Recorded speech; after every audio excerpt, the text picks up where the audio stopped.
Welcome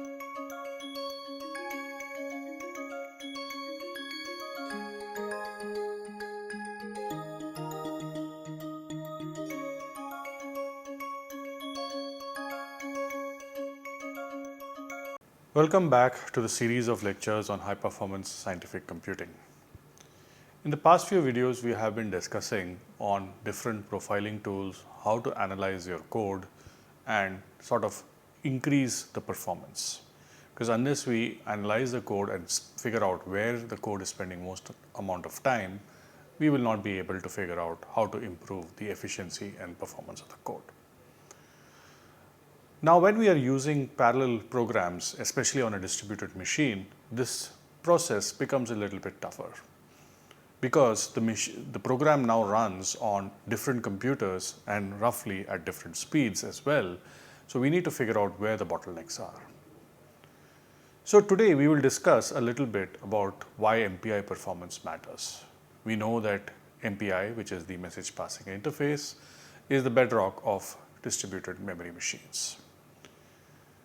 So, one of the first things about having distributed memory machines is that there are scalability challenges in high performance computing. What do we mean by that? We know it is fairly easy for us to keep on adding the number of nodes in a distributed memory machine, i.e., we can scale the machine to larger and larger sizes, providing we have enough of the monetary resources and also space. So, it's sort of fairly easy, given infinite amount of monetary resources, to build a machine which will have millions or even billions of CPU nodes and hence millions and billions of computing cores. But what is important is that when these different cores are communicating with each other, there is a certain efficiency in this communication. Because if the communication is not efficient, then we will not be able to scale to more and more number of processors, and we will get stuck at some sort of asymptotic limit, which might be much smaller than the total number of processors which is available to us. So, one of the key things about trying to profile parallel codes on a distributed memory machine is to identify and mitigate these sort of bottlenecks. Obviously, this also has a great impact on how to achieve optimal resource utilization. Because let's say that I go onto a machine which has 100,000 CPU cores. Now, I request the resources to give me 50% of that machine, that is about 50,000 CPU cores. But if my code is not able to scale beyond 1,000 CPU cores, it is an absolute waste of the remaining 49,000 CPU cores. It would have been better utilized for other users on this machine. So, for that, we now have to define what the performance metrics are, which we have formally discussed before: speed up, efficiency, so on and so forth.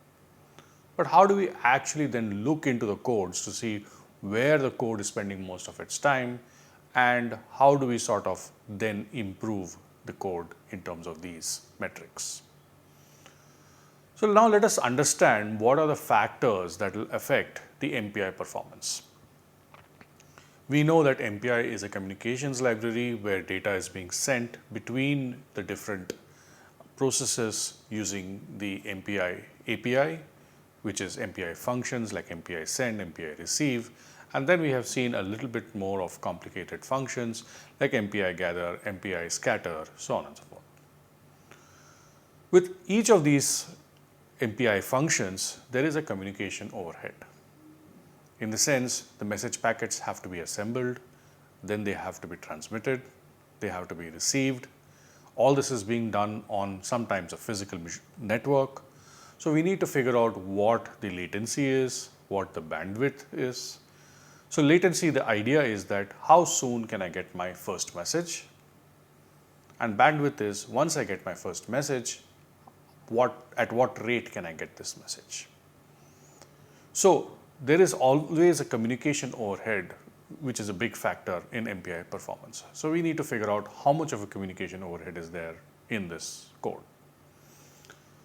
The second big factor that will affect MPI performance is a load imbalance.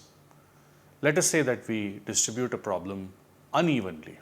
for whatever reason. Once we have distributed the problem unevenly amongst several processors, we are obviously bound by the slowest horse. To give you an example, metaphorically, let us say that we have a chariot which is being driven by 6 horses. The maximum speed of the chariot is usually determined by the slowest horse which is there. Because even if the fastest horse can go faster, the slowest horse will not be able to keep up to that speed, and hence, similarly, the slowest MPI process will now determine how much time your process will take. So if one particular CPU is overloaded or one particular MPI process is overloaded due to some load imbalance, then you're definitely going to have a degrading effect on your performance. The second thing is synchronization overheads. Remember that different MPI processes are working on different bits of data, different amount of data as well. So they need to be periodically synchronized, and we do that using MPI barrier calls. So that is another overhead, because there's a possibility that one function will finish its work soon and just come and wait at the barrier until all the other processors finish. Also, collective operations have implied barriers in them. So for example, MPI reduce, which is a collective operation, will have an implied barrier until all the processes finish their communication. The code will not go any further. There could be I/O bottlenecks as well, input-output bottlenecks, both on the disk side where you're writing files, output files periodically. Additionally, there could be other I/O bottlenecks on the network side when you're communicating between different computing nodes. The network topology. Remember, when you have hundreds and thousands of compute nodes, they have to be sort of connected with each other using some sort of network. Now, the simplest way to connect them is a star model where you have a central hub and every node is sort of connected to it. But usually this is not a very efficient way, because this has a single point of failure. B, it is also provides a significant bottleneck, because there you have one point through which all the data has to pass. Now, there are different network topologies with which you can connect to keep up redundancy and improve network communication, the scope of which is beyond this course. But each network topology will have its effect on the MPI performance. Also, the kind of networking hardware that you use, whether you use a regular Wi-Fi router, you use a typical 100 gigabit per second network switch, or you use more sophisticated hardware like InfiniBand, so on and so forth. So depending on the specifications of the networking hardware that you have, you will have some performance improvement or degradation over MPI. Finally, the most important thing will be your algorithmic efficiency. How often does your algorithm actually need to communicate, and what is the volume of data that your algorithm needs to communicate? Ideally, you do not want any communication and zero data being exchanged, i.e., you want an embarrassingly parallel problem. But we know in reality nothing like this really exists. So we need to figure out a way to write the most efficient algorithm where we communicate the least. And that is the final bottleneck in factors which affect MPI performance.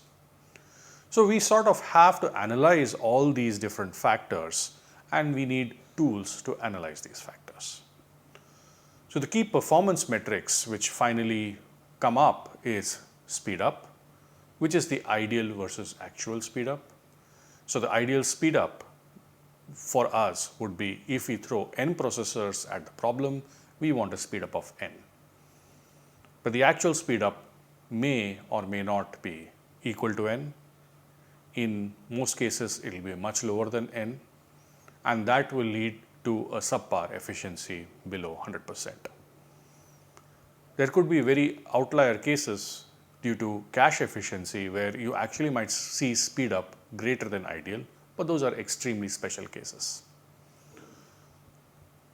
The other thing that we need to look at in terms of key performance metrics is scalability, and especially strong scaling versus weak scaling. So what do we understand by strong scaling is that we take the problem, let's say the problem has 1 million degrees of freedom, and initially we start with one processor. As we keep increasing the number of processors, we keep dividing the problem by the number of processors available to us. So if we take 10 processors, then you will have 1 million degrees of freedom per processor. If you take 100 processors, you will have 100,000 degrees of freedom per processor. If you take 1,000 processors, you will have 10,000 degrees of freedom per processor. So the problem actually becomes smaller and smaller on a per processor basis as you keep increasing the number of processor count. The global size of the problem remains the same.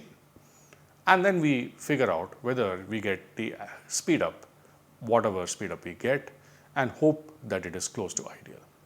So we hope that the problem, once it's given 10,000 processors, actually goes 10,000 times as fast.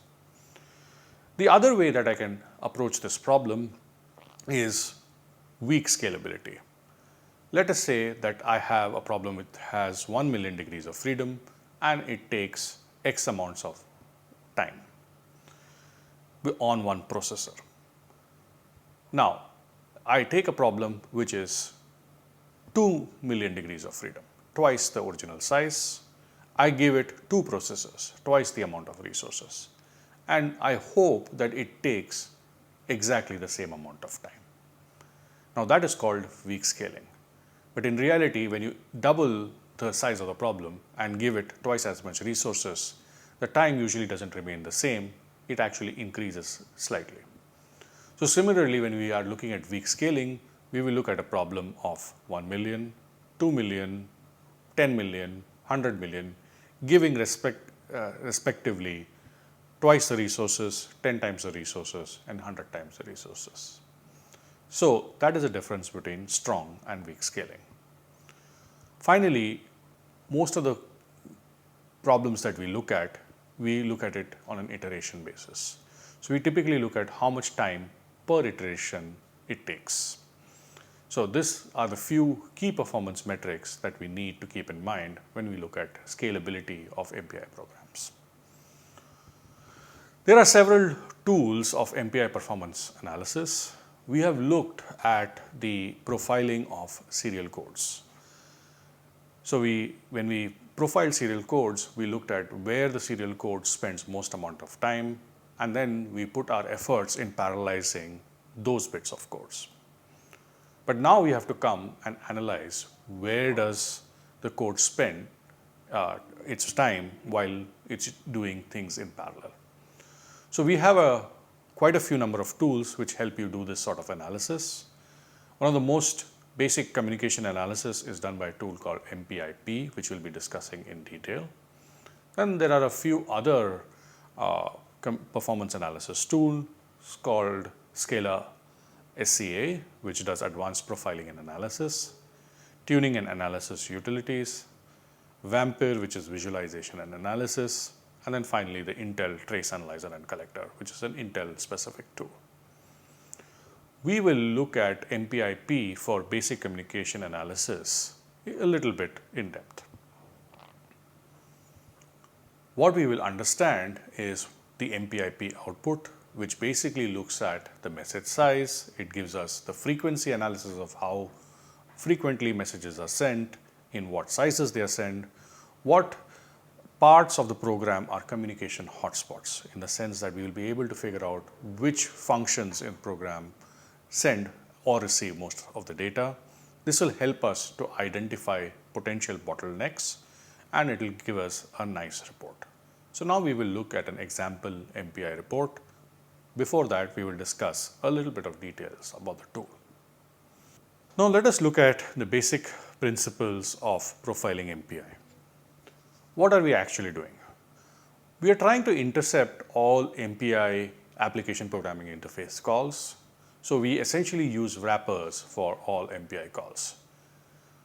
Your parallel program will have several function calls to MPI send and MPI receive, and we sort of put in function calls within that or wrappers within that to start timing analysis of these calls. We look at aggregate statistics over time in terms of how many times a certain MPI function is being called, in terms of the number of invocations. We look at the data volume that is being sent back and forth between the different MPI processes, how much time is being spent during each of the function execution. We also look at multiple aggregations in terms of the granularity of the problem. We look at function name or type. By looking at the source code location, we look at the call stack, which function is calling which MPI process, and we also look at the data from a process rank basis, essentially trying to figure out which rank is taking more time. So MPIP gives us an efficient MPI profiling. It is basically an open source MPI profiling tool. It is developed at the Lawrence Livermore National Lab, and it is maintained by Lawrence Livermore National Lab and the Oak Ridge National Labs. It is available by SourceForge and works with any MPI library. It is easy to use and it has a portable design. It basically does not require any additional tools, daemons, or support infrastructure to run. It puts out a single text file as an output from which we can do our analysis. There is an optional graphical user interface viewer if you would like to look at it in a graphical representation. But looking at the single text file itself will give us a wealth of information. MPIP works directly on binary files, but it is definitely recommended to add the debugging flag -G while you're compiling the code so that it gives a little bit more information to MPIP. But it can also work with a standard development chain where you're using your optimization flags. There are two ways you can run this. In one way, you can actually relink the MPI libraries, and this is a sort of a portable solution, but it requires all these object files to be present. But you can now take this executable on any machine and still profile it over there. The other way is to do a library preload, but then you have to have the libraries present on these supported systems. So your system on which you're running has to support these library preloads. Now let us look at how MPIP looks when we actually run it. So let us call the executable. When we call the executable this time, instead of doing MPI run -np, whatever the number of processes we are doing, we are going to precede it by calling MPIP. So we will do an MPIP, or rather MPI run -np, the number of processes you need, MPIP, then the executable, and then so the arguments. So once you call MPIP in this manner, then it will start doing all the profile analysis. So you will see the header in the output file will say that first MPIP, whatever version is getting started, will start up, and then your actual program will start running. Finally, at the end of the output of your MPI program run, you will see the output file where MPIP stores its data. So it will put up a sort of a header to say that I'm starting MPIP, and then it will finally store the MPIP output in a specific file, which you can then go and analyze later. Now let us start looking at what this different output is from in the log files. Or let's look at the information that we are trying to get out of this. So first of all, you can see that there is a certain execution which is being done with a certain input size for this particular specific problem. The MPI information that we are trying to get out is that the program started at a specific time on the machine, and then it ends at a specific time on the machine. The collector rank, the process rank which is collecting all the data, you have the rank for that and the process ID for it. And you also see where the different MPI tasks are being assigned. So in this case, you can see that there are 4 MPI ranks, 0, 1, 2, and 3. 0 and 1 have been assigned to a node HERA27, and 2 and 3 have been assigned to HERA 31. If you instantiate maybe 100 MPI tasks, you will see the distribution of which nodes each of those MPI tasks are being assigned to. The next thing that you will get to see is how much each of those individual MPI tasks take time. So you can see in terms of the actual application time, how much each of these MPI tasks take in seconds. In this, you can see that task 0 has taken 9.78 seconds, task 1 has taken 9.8, 2, 9.8, 3, 9.7. Out of that, the MPI time or the time spent during MPI communication for task 0 is 1.97, for task 1 is 1.95, for task 2 is 1.87, and task 3 is 2.15. And the last column tells you what is the percentage of time the code spends in the actual MPI calls. Remember, this is now your bottleneck because this is where you're not able to parallelize your problem. 20% of the time you're spending doing communication, which is usually a serial task. The other important output MPIP gives is the call sites. So you can see that in this output, there are 23 different call sites in the sense that there are 23 locations in the code where MPI functions are being called. And you can see each of those parent functions which are using this MPI calls. It also specifies which, in a multi-file program, it will tell you which file contains the MPI call along with the line associated with the function call. It will also give you the type of MPI call in the last column, which is either all reduce, send, barrier, iSend, all gather. So there are different types of MPI calls. It will tell you which of the call sites are located where in the code and what type of an MPI call is this. The next most important thing is the per function timing. For example, in this analysis of the code, the call wait all from the site 10 takes about 4.4 e to the power 3 milliseconds, which takes up to 11.24% of the application time and takes up to 55.4 seconds of the MPI time. Similarly, the I send and I receives take about 21% and 12% of the time from the call site 3 and call site 23. So you could go back to this list of call sites.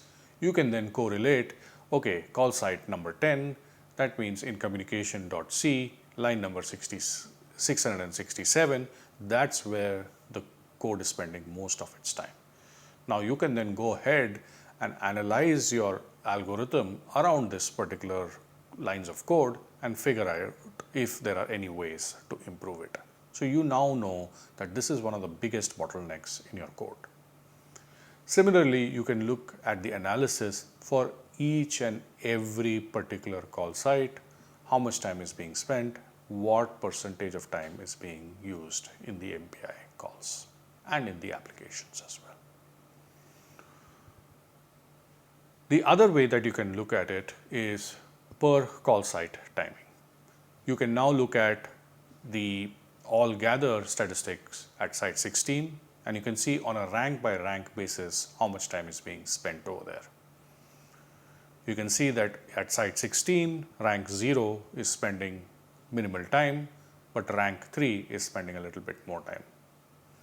You can now look at each and every code and figure out how much time each and every rank spends over there. You can also figure out how many times each of these functions are being called. So MPIP gives us a wealth of statistics to analyze the profile run. It gives us a user control stack trace and you can figure out what is the function calls which are calling the MPI functions. So you can reduce the output for large scale codes, you can limit the scope of your application, you can make very specific measurements of your MPI IO routine. So these are all controlled by MPIP environment variables, which you can now set before you run. So here are the different MPIP parameters which you can actually set. So you can ask for a concise output with no call site data. You can obviously set the output directory. You can set the call site stack traceback size to n. So in the sense that how many callbacks do you want? You can use less memory for data collection. You can disable profiling at startup, and there are a few other options over here. So call sites are usually determined using stack traces. So starting from the current call stack, things keep going backwards. It basically is useful to avoid MPI wrappers, and it helps to distinguish between library invocations and your program invocations. The advantage of having the stack trace depth is that if it is too short, it may not be able to distinguish between different invocations. If it is too long, then you are having decent information, but the fact is that then you have extra overhead, there are too many call sites, you will get too much information and also slow down the code while you are doing this analysis. So you can set this trace depth. You can also ask for a concise output. So in the sense that you are only interested in the summary, you do not want per call site or task data, because once you put that in, the number of message counters increase, and that typically harms scalability. So it essentially, if you ask for concise data, it will give you the output in the same basic format, but it will omit the collection of per call site and task data. So you can use a -c flag for only concise output, or -v flag, which provides concise output and full output files both, and then you can choose which you want to analyze. You can also limit the scope, because MPIP is continuously measuring these performance metrics.